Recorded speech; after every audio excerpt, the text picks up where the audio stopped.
오늘 말씀은 시편 11편 1절에서 7절 말씀입니다. 제가 가진 성경 구약 810페이지 정도에 있습니다. 시편 11편 1절에서 7절 말씀입니다. 내가 여호와께 피하였거늘 너희가 내 영혼에게 새같이 내 산으로 도망하라 함은 어찌함인가. 악인이 화를 당기고 화살을 시위에 목이며 마음이 바른 자를 어두운 데서 쫓겨가는도다. 터가 무너지면 의인이 무엇을 하랴. 여호와께서는 그의 성전에 계시고 여호와의 보좌는 하늘에 있으며 그의 눈이 인생을 통촉하시고 그의 안목이 그들을 감찰하시도다. 여호와는 의인을 감찰하시고 악인과 폭력을 좋아하는 자를 마음에 미워하시도다. 악인에게 그물을 던지시니 불과 유황과 태우는 바람이 그들의 잔에 소득이 되리로다. 여호와는 의로우사 의로운 일을 좋아하시나니 정직한 자는 그의 얼굴을 배우리로다. 아멘. 시편 11편은 다윗이 지은 시로서요, 삶의 위기와 고난을 경험하는 성도들이 진정으로 믿고 의지해야 할 대상이 누구인지를, 그리고 그 고난의 터널 한가운데서 우리가 누구의 말에 귀를 기울이고 따라야 하는지를 영적으로 잘 분별할 수 있도록 도와주는 지혜의 시입니다. 본문에 기록된 내용을 먼저 간략히 살펴보면요, 본문 1절에서 3절은 생명이 위험할 수 있는 급박한 위기 상황 속에서 여호와를 믿고 의지하여서 그분께 피한 다윗을 향하여 산으로 몸을 숨기라는 친구들의 권면에 대한 다윗의 반박 내용이 기록되어 있습니다. 그리고 본문 4절에서 7절은요, 의로운 여호와께서 악인은 심판하시고 사랑하는 의인은 구원하실 것이라는 굳은 믿음의 확신을 가지고 역시 선취적인 믿음으로 노래하는 내용으로 이루어져 있습니다. 다윗은 시편 11편 1절을 이런 반박의 말과 함께 시작하고 있습니다. 본문 1절입니다. 내가 여호와께 피하였거늘 너희가 내 영혼에게 새같이 내 산으로 도망하라 함은 어찌함인가. 여기서 우리말로 내가 뭐뭐하여 피하였거늘 이라고 번역된 히브리어 하시트의 원형 하사라는 단어는요, 목숨이 경각에 달린 급박한 위기 속에서 도움을 얻기 위해 피하는 것을 의미하는 단어입니다. 그런데 자신의 목숨이 위태로울 지경에 놓인 다윗이 피한 곳이 의지한 분이 누구입니까? 바로 그가 온전히 믿고 신뢰하는 여호와 하나님이었습니다. 일반적으로요, 히브리어 문장은 문장의 서두에 가장 먼저 사용하는 단어가 히브리어 동사입니다. 그런데 본문 1절의 히브리어 원어에는 가장 먼저 내가 뭐뭐하여 피하였다는 동사 하시티보다 여호와께라는 히브리어 단어 바이흐아가 나옵니다.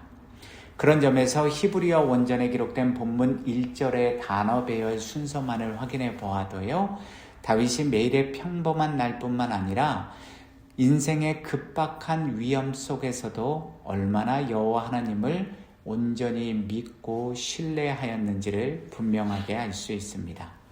그런데 왜 다윗은 지금 목숨이 경각에 달려서 여호와께 피할 수밖에 없게 된 것입니까? 성경에 기록된 역사적 배경 아래에서 이 질문을 생각해 보면요, 우리는 지금 다윗이 사울 왕과 그의 군대의 추격을 받는 상황 아래에 놓여 있다는 사실을, 즉 생명의 위협을 받고 있다는 사실을 어렵지 않게 예측할 수 있습니다. 그런데 본문 1절에 기록된 다윗의 고백, 너희가 내 영혼에게 새같이 내 산으로 도망하라 함은 어찌민가 라는 말은 도대체 무슨 일이 그에게 벌어졌던 것입니까?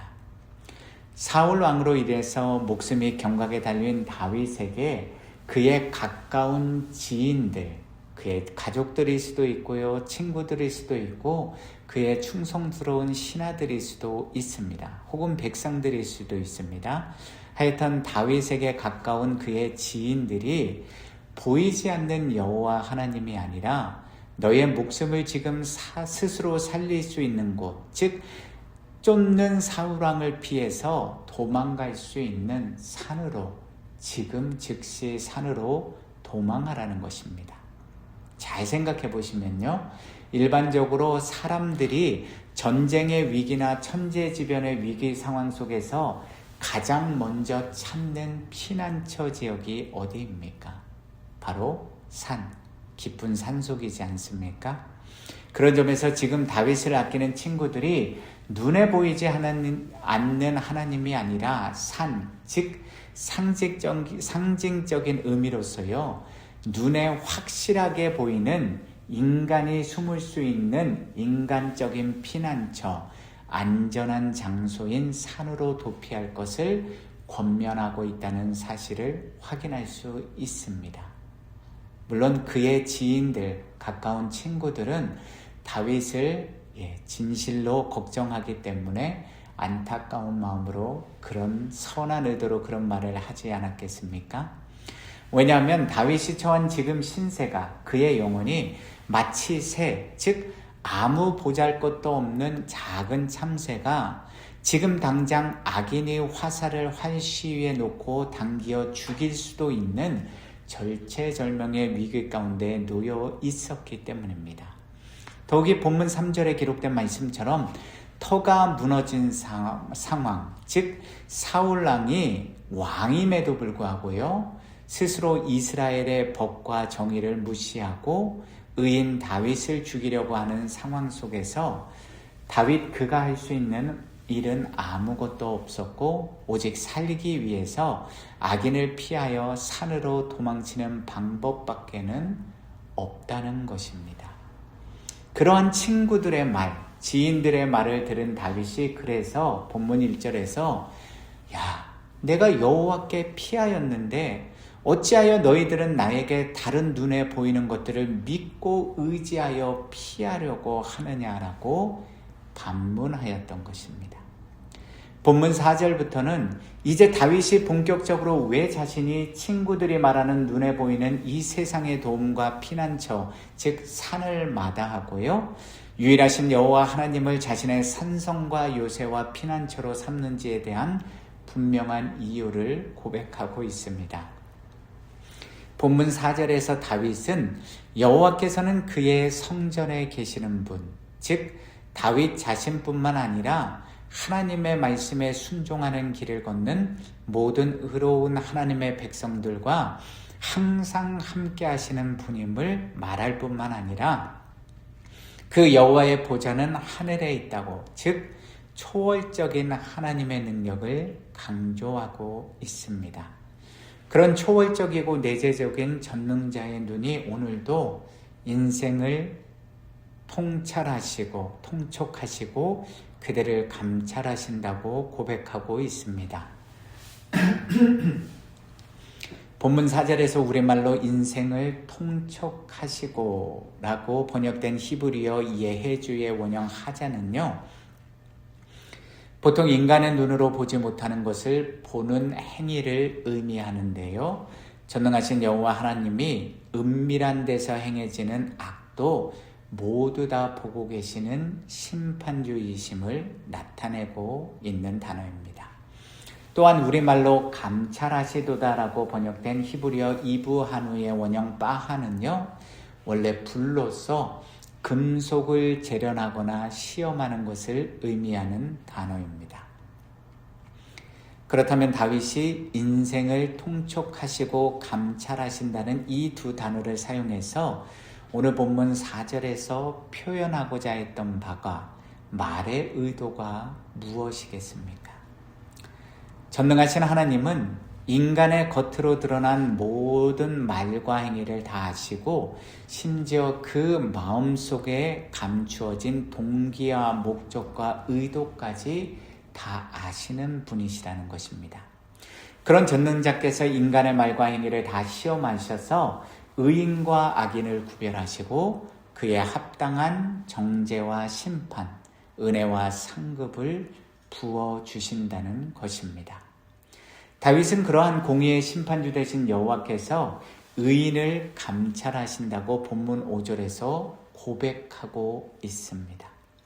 이미 앞에서 말씀드린 것처럼요, 우리말로 감찰하다라는 히브리어 원형 빠하는요, 불로써 금속을 재련하거나 시험하는 것을 나타내는 단어이므로 여기서 다윗이 말하고자 하는 바는요, 때때로 여호와께서는 우리의 삶 가운데서 의인들을 믿음의 시험, 연단, 어려움을 통과하게 하심으로써 그가 진정으로 의로운 자인지, 그가 진정으로 하나님을 사랑하고 경외하며 말씀대로 순종하는 믿음의 삶을 사는지 혹은 안 사는지를 스스로의 삶의 행실로 입증하게 하신다는 것입니다. 그래서 의인을 감찰하신다는 것입니다. 반면에 여호와께서는 자신이 미워하시는 악인과 폭력을 좋아하는 자들에게는 그물을 비처럼 내리시는데 그 비처럼 내리는 도저히 피할 수 없는 그물이 바로 불과 유황과 그리고 태우는 바람이라고 오늘 본문 6절에서 다윗이 고백하고 있습니다. 여기서 불과 유황은 여호와 하나님이 보시기에 죄악으로 가득 찬 멸망의 도시였던 소돔과 고모라에 내린 심판의 그물이고요. 또한 장차 악한 마귀와 그를 추종하는 악한 영들과 거짓 선지자들, 그리고 하나님의 말씀에 순종하지 않는 자들, 그리고 하나님을 믿지도 따르지도 않았던 자들이 들어가게 될 영원한 지옥의 유황 불 심판을 또한 의미하기도 합니다. 그리고 태우는 바람이라는 것은요, 아라비아 사막에서 불어오는 뜨겁고 건조한 바람을 가리키는 표현인데요. 이 뜨거운 바람, 열풍이 불어오면 팔레스틴 지역에 있는 대부분의 초목들은 다 말라 죽었다고 합니다. 그래서 그 당시 이스라엘 땅에 살던 사람들은 이것을 신이 내리는 재앙으로 여겼다는 것입니다. 결국 다윗이 강조하는 것은요, 의로우신 심판주 여호와는 의인은 지켜주시고 보호해 주시지만 악인들은 피할 수 없는 불과 유황, 태우는 바람의 심판을 받고 멸망하게 만드신다는 것입니다. 그것이 바로 여호와 하나님이 자신의 언약을 통해서 우리 모든 인간에게 분명하게 약속해 주신 잔의 소득, 즉 의인은 구원과 상급의 잔을 마시게 되고 악인들은 영원한 멸망과 고난의 잔을 마시게 된다는 것입니다. 신약 성경에 나온 것처럼요, 뿌린 대로, 심는 대로 거두는 것이 하나님의 영원한 진리요 공의의 심판의 말씀인 것입니다. 마지막으로 다윗은 본문 7절을 통해서 의로우신 여호와는 의로운 일을 좋아하신다고, 즉 의로운 일을 사랑하신다고 히브리어 완료형 동사를 사용해서 고백하고 있습니다. 이것은 곧 다윗이 지나온 인생길에서 하나님과의 친밀한 관계를 통해서 자신의 몸소 경험한 사실을 고백하고 있는 것입니다. 또한 정직한 자들, 즉 하나님의 말씀에 순종하며 의로운 길을 걸어가는 성도들은 여호와 하나님의 얼굴을 뵙게 된다고 선취적 믿음의 찬양을 고백하며 이 시를 마무리하고 있습니다. 이사야 12장 2절 말씀입니다. 보라, 하나님은 나의 구원이시라. 내가 의뢰하고 두려움이 없으리니 주 여호와는 나의 힘이시며 나의 노래시며 나의 구원이심이라. 예수 그리스도 안에서 사랑하는 성도 여러분, 저와 여러분들의 옆에는, 곁에는 어떤 가족, 어떤 친구, 어떤 지인과 이웃들이 계십니까? 우리 곁에는 어떤 이웃들이 또한 존재하십니까? 모든 인생들이 그 누구도 피하지 못하고 겪게 되는 인생의 고난과 환난과 어려움 속에서 눈에 보이는 인간적인 도움과 피난처와 산을 찾아서 해결 방안을 찾으라고 조언해주는 사람들이 옆에 계십니까? 아니면 너무나도 어렵고 힘든 상황에 놓여 있지만 그럼에도 불구하고 눈에 보이지 않는 하나님, 우리 삶의 유일한 요새요 반석이요 피난처이신 여호와 하나님을 믿고 의지하라고 조언하는 다윗과 같은 참된 믿음의 지인들이 옆에 계십니까? 오늘 저와 여러분들이요, 누구의 말을 듣고 무엇을 의지하느냐에 따라서 우리는 우리 자신들의 믿음의 현 주소를 우리가 걸어가는 길을 명확하게 깨달아 알 수 있는 것입니다. 바라옵기는 저와 여러분들이 오직 유일하신 여호와 하나님만을 믿고요, 의지하는 신실하신 믿음의 자녀들이 되시기를 기도합니다. 오늘 말씀 우리가 시편 118편 6절에서 10절 말씀 함께 생각하고 묵상하며 마무리하겠습니다. 시편 118편 6절에서 10절 말씀입니다. 여호와는 내 편이시라. 내가 두려워하지 아니하리니 사람이 내게 어찌할까? 여호와께서 내 편이 되사 나를 돕는 자들 중에 계시니 그러므로 나를 미워하는 자들에게 보응하시는 것을 내가 보리로다. 여호와께 피하는 것이 사람을 신뢰하는 것보다 나으며 여호와께 피하는 것이 고관들을 신뢰하는 것보다 낫도다. 문 나라가 나를 애워쌌으니 내가 여호와의 이름으로 그들을 끊으리로다. 아멘. 주기도문으로 오늘 새벽 기도에 마무리하겠습니다. 하늘에 계신 우리 아버지여, 이름이 거룩히 여김을 받으시오며 나라에 임하옵시며 뜻이 하늘에서 이루어진 것 같이 땅에서도 이루어지이다. 오늘날 우리에게 일용할 양식을 주옵시고 우리가 우리에게 죄 지은 자를 사하여 준 것 같이 우리의 죄를 사하여 주옵시고 우리를 시험에 들게 하지 마옵시며 다만 악에서 구하옵소서. 나라와 권세와 영광이 아버지께 영원히 있사옵나이다. 아멘. 오늘도 우리의 유일한 산성이요 요새시요 피난처 되시는 주님 안에 온전히 거하시는 복된 은혜의 하루 되시기를 기도합니다. 감사합니다.